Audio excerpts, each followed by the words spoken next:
Hello and welcome in, friends, to Sports from the Couch here on Mercado Airwaves. I'm your host, Mike Mercado. I want to thank you so much for making us a part of your weekend. I hope each and every one of you had a wonderful holiday season. And if you're not celebrating any of the holidays, I hope you just had a nice couple of days off of work.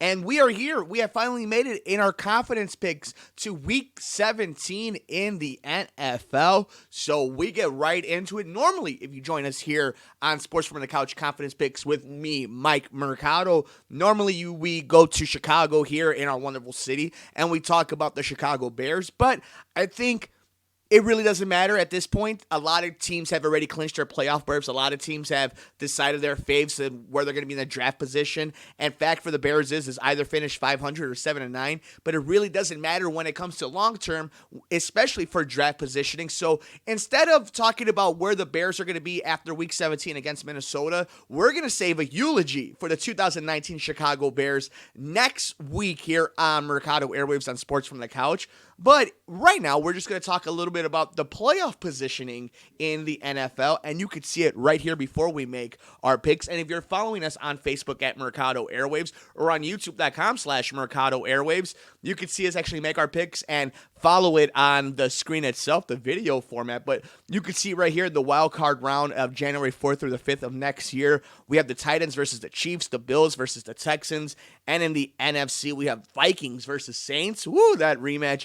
And the Seahawks versus potentially the Eagles, depending on how this Week 17 goes in the NFC East. And in the divisional rounds, you have the Ravens, who are home field advantage bound throughout the entire playoffs, the number 1 seed, and the Patriots at 12-3 as the number 2 seed. In the NFC, you have the 49ers and the Packers, both at 12-3, fighting for a chance to get home field advantage throughout the entire playoffs. These are going to be some fascinating matchups, some really interesting matchups. Obviously, if you're looking for in the hunt, you have the Steelers and the Raiders. The Steelers at 8-7, the Raiders at 7-8. We'll see how that plays out at the end of this weekend. And you have the Cowboys at 7-8. Obviously, got to find out what happens with the Eagles.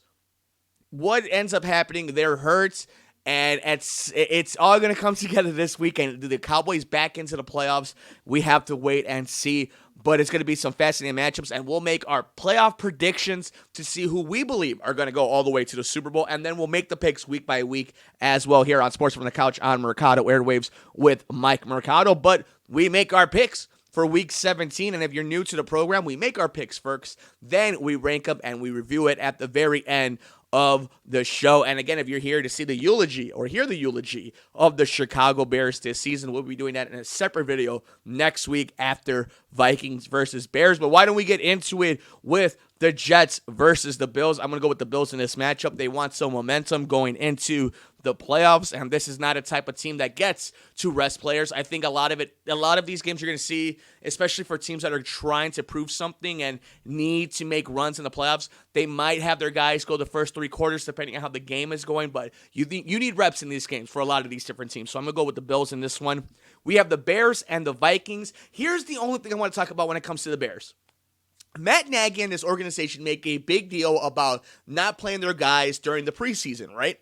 Because of injury, risk, reward, so on and so forth. I get the philosophy. I really do. But then you have this notion now of, well, they're not in the playoffs. They're not playing for draft positioning. A lot of guys are playing for contracts. Who do you play? Who do you rest? And there's a lot of incentives and contracts that we have to understand. So a lot of these guys do want to play because they're going to make money off of it, obviously. But if you're the organization, you make this and you spin this story about not having people play through the preseason and games that don't matter, this is a game that doesn't matter. And same thing with the Vikings. This game doesn't matter. They're very injured at the running back position, at the wide receiver position. They had a horrible Monday Night Football game. So this is a get right for them, if you're asking me. And it's not just get right, but it's you have to be right if you're going to make a real playoff run. Jobs get on the line. Contracts are on the line. And Minnesota, the window closes really fast if you're not careful. So I'm going to go with, this is a tough one. I'm going to go with the Bears because this seems like the type of win that they could put their hat on and then BS people throughout the whole entire offseason. Like, look at the changes. We were 12-4 last year, and if it wasn't for a kick, we'd end up being undefeated and beat the Patriots 66-0. And, 8-8, good record. We were hurt. So you can already hear it in your mind, right? Ryan Pace and Matt Nagy talking about it. So I'm going to go with the Bears in this win. How about Cleveland and Cincinnati? Woo, that's a garbage matchup. The Browns have to win a game like this, right? This is a game they have to win. You talk about people being potentially losing jobs. We'll see about that with the Browns. Fascinating stories at the end of it with Odell Beckham, with Baker Mayfield, Freddie Kitchens. So I'll go with the Browns in this one and Cincinnati getting their way to see which quarterback they choose. I guess it's going to be Burrow if in the NFL draft come April. We have the Falcons and Tampa Bay. Jameis Winston's playing for a contract, right? And you're Atlanta, it's always one of these teams that could bounce back with the right offseason. They said they are bringing back their coach next season, so going to be interesting. I'm going to go with I was going to go with the Buccaneers. Yeah, I'll go with the Buccaneers in this matchup, I guess. Jameis balling out for a contract. I can see it. We have the Saints and Carolina. I'm going to go with the Saints in this one. And it's interesting we're hearing them talk about Antonio Brown. It's just fascinating in the NFL. And what we as consumers, reporters, journalists, fans, spectators, gamblers, better, whatever adjective you want to use for yourself. I think it's interesting how we just let some stories just kind of go. It was definitely a news dump over the weekend to see Antonio Brown and that the Saints are saying that they did their due diligence, which is funny because due diligence, I guess, is just looking through his timeline and knowing that he is a ticking time bomb. But at the same time, he's talented.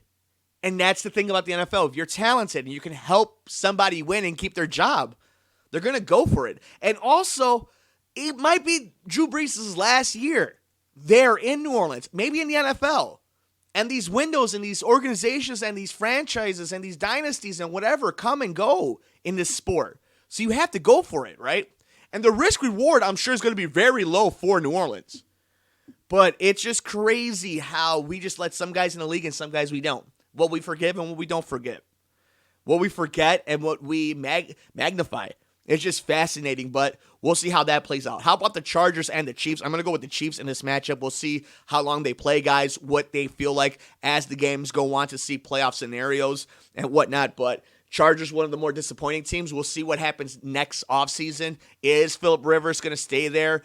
Are they going to give Melvin Gordon the contract? Do they move with Jackson and Austin Eckler? Do they give help to Keenan Allen, one of the better receivers in this league? It's going to be fascinating to see what the Chargers end up doing during the offseason. We have the Packers and the Lions. I'm going to go with the Packers in this matchup. They're playing for home field, so they're going to be playing for something. And Detroit, obviously playing for the draft and just trying to get Matthew Stafford or maybe the next guy after Matthew Stafford. So we'll see how that goes out for the offseason for the Lions. But Green Bay going to go ahead and just – they already have the crown of the division and set themselves up. And be careful, Green Bay can make a run. I know they're a week 12-3 team, but we'll see how it plays out for them in the playoffs. We have the Dolphins taking on the Patriots. I'm going to go with the Patriots in this matchup. Normally, if it's a New England going to Miami, I go with Miami.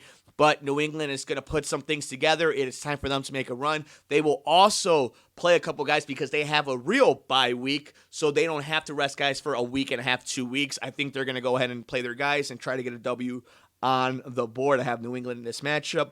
We have the Cardinals against the Rams. Interesting matchup. The disappointing LA Rams, the young Arizona Cardinals. I'm actually going with the Cardinals in this matchup. I kind of like what Kyle Murray has done throughout the season. They're going to have some questions to answer when it comes to Chase Edmonds, Kenyon Drake, when it comes to David Johnson. Will Larry Fitzgerald come back? It's going to be some interesting things to see what happens out of Arizona, but I think they're more exciting right now. I think they have an interesting future, especially with Kyler Murray. And of course, what happens when you don't have to pay certain guys yet, and you're under certain rookie contracts, you just have so much flexibility in this league. And we've seen how it's hurt the Bears and the Rams.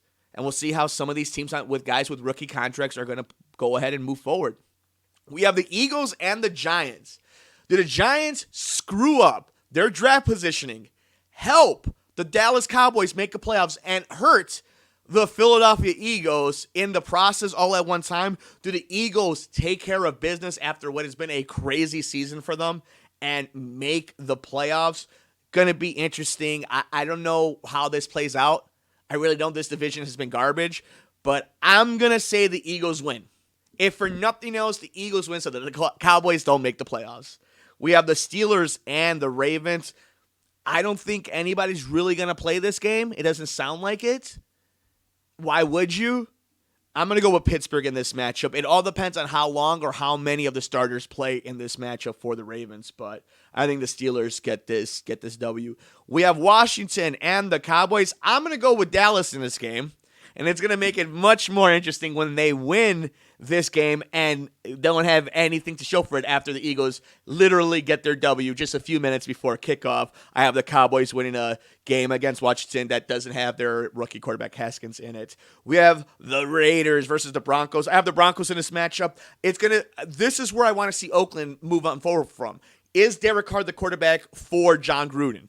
They are going to Vegas, which that stadium looks so dope. By the way, I can't wait to see Bears versus Raiders in Las Vegas, but I think Denver wins this game. I think Denver has a lot of nice pieces. I think Denver has a chance if with the right picks and if they could develop their quarterback. It'd be interesting to see what Denver does and that advantage they have in that freaking stadium. But Oakland now becoming Vegas, I can't wait to see them go to Vegas, but really interested to see if John Gruden is going to stick with Derek Carr.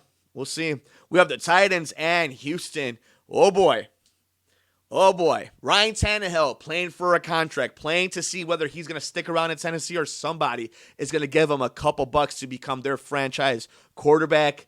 Houston, we'll see it around. If you're watching us here on the network, you could see us going through the playoff positioning right here. So Houston already pretty much set in the playoff positioning, winning the division. We'll see how Tennessee tries to make it and what this means for that organization, for Ryan Tannehill. I'm going to go with Tennessee in this matchup because they're playing for their lives. And if you could get Deshaun Watson out of there, Will Fuller out of there, you could get DeAndre Hopkins out of there, why not? Carlos Hyde, don't play these guys. JJ, just be ready for a run. You don't have a bye week, so use this as your quote-unquote bye week. That's the difference, right? When you're a 1 and 2 seed compared to the other seeds, you don't have that built-in bye week. So you could kind of manufacture your own. So I think we're going to see the Titans win this matchup. We have the Colts and Jacksonville, two disappointing teams. I think the Colts win this matchup, and they go ahead and get to 500, try to build on this for next season and give Jacoby Brissett more help, another weapon that's not T.Y. Hilton, who's always hurt, but such an explosive player, but gets hurt a lot. So it's going to be it'll be fun to see if they get offensive weapons around him. And Jacksonville, Tom Coughlin gone. Gardner Minshew is now their quarterback. They got some weapons in DJ Shark. Leonard Fournette, it could be a nice running back sometimes. The drop-off after Jalen Ramsey was gone, and it's just the NFL, it's a cruel mistress. And we see it all the time from worst to first, from first to worst. So I'm going to go with the Colts in this matchup. And in the final game of the 2019 regular season in the NFL, the 100th season in the NFL, it is the San Francisco 49ers against the Seattle Seahawks. Now, early sneak peek to what will be next week's episode where we talk about our playoff predictions and our whole review and preview. I think Seattle's going to the Super Bowl, and I think it's so interesting that it has all kind of played out this way, and we have a chance to see a division winner depending on who wins this game. But I'm going to go with the Seahawks. I think the Seahawks are such a dangerous team. Russell Wilson's such a dangerous quarterback. He makes plays. They make the play when it matters the most. They've been there. He's been there. It's just everything is built for that run.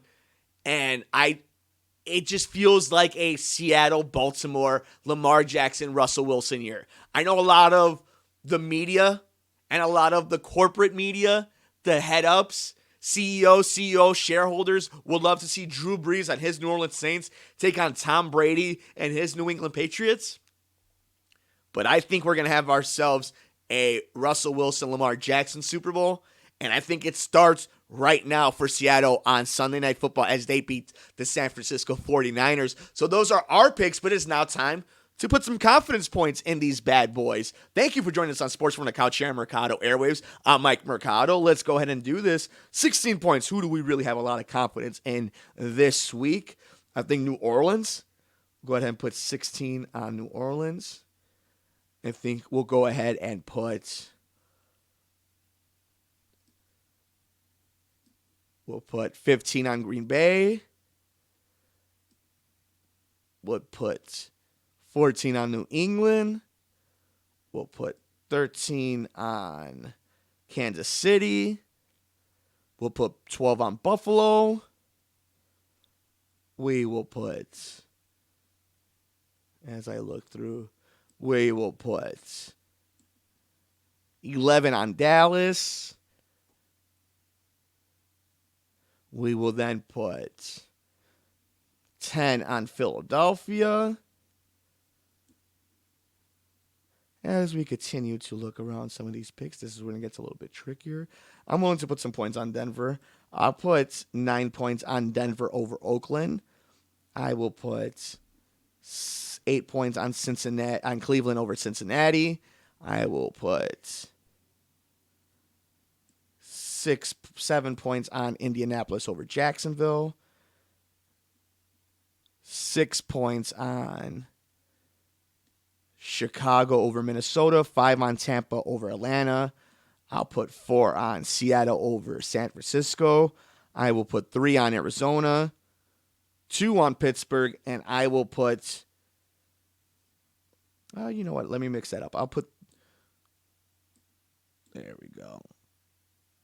And I will put then 3 on Pittsburgh over Baltimore, 2 on Tennessee over Houston, and 1 on Arizona over the Rams. So let us recap our final confidence picks of the season. We put 16 confidence points on the Saints beating the Panthers, 15 confidence points on the Packers beating the Lions. We have 14 confidence points on the Patriots beating the Dolphins, 13 points on the Chiefs beating the Chargers, 12 confidence points on the Bills beating the Jets, 11 confidence points on the Cowboys beating Washington, 10 confidence points on the Eagles beating the Giants. We have 9 confidence points on the Broncos beating the Raiders, 8 confidence points on the Browns beating Cincinnati, 7 points on the Colts beating Jacksonville, 6 confidence points on the Bears beating the Vikings, 5 confidence points on the Buccaneers beating the Falcons, 4 confidence picks on Seattle beating San Francisco, 3 on the Steelers beating the Ravens, 2 on the Titans beating the Texans, and 1 confidence point on the Cardinals beating the Rams. And we make it official, and we thank you all so much for joining us here for Week 17 of the NFL Confidence Picks here on Sports from the Couch on Mercado Airwaves. And we thank you all so much for joining us throughout the entire season. Let us know how you did through the entire 2019 and 20 season. Easy for me to say. Hopefully you guys made some money. Hopefully you guys looked really smart. Hopefully you guys did better than myself. But that'll do it for us on this week. Don't forget, next week we eulogize the Chicago Bears and we make our predictions for the playoffs after the playoff picture has been set. But until then, you can hit me up on Twitter at Mike M Media and on Instagram at Mike Mercado Media. Make sure you guys like us on Facebook at Mercado Airwaves. Subscribe to us on YouTube.com/Mike Mercado 2333. Like, rate, review, and shares wherever you get your favorite podcast at Mercado Airwaves. And if you'd like to support the show, you can visit us at Patreon.com/Mercado Airwaves. There we have a lot of really cool stuff. You can enter tiers to be part of retros and polls, questions. You can even get awesome prizes and, of course, early access to our interviews with athletes and celebrities. That's patreon.com/Mercado Airwaves. Enjoy the games. We'll see you next time here on Mercado Airwaves from the Couch. I'm Mike Mercado.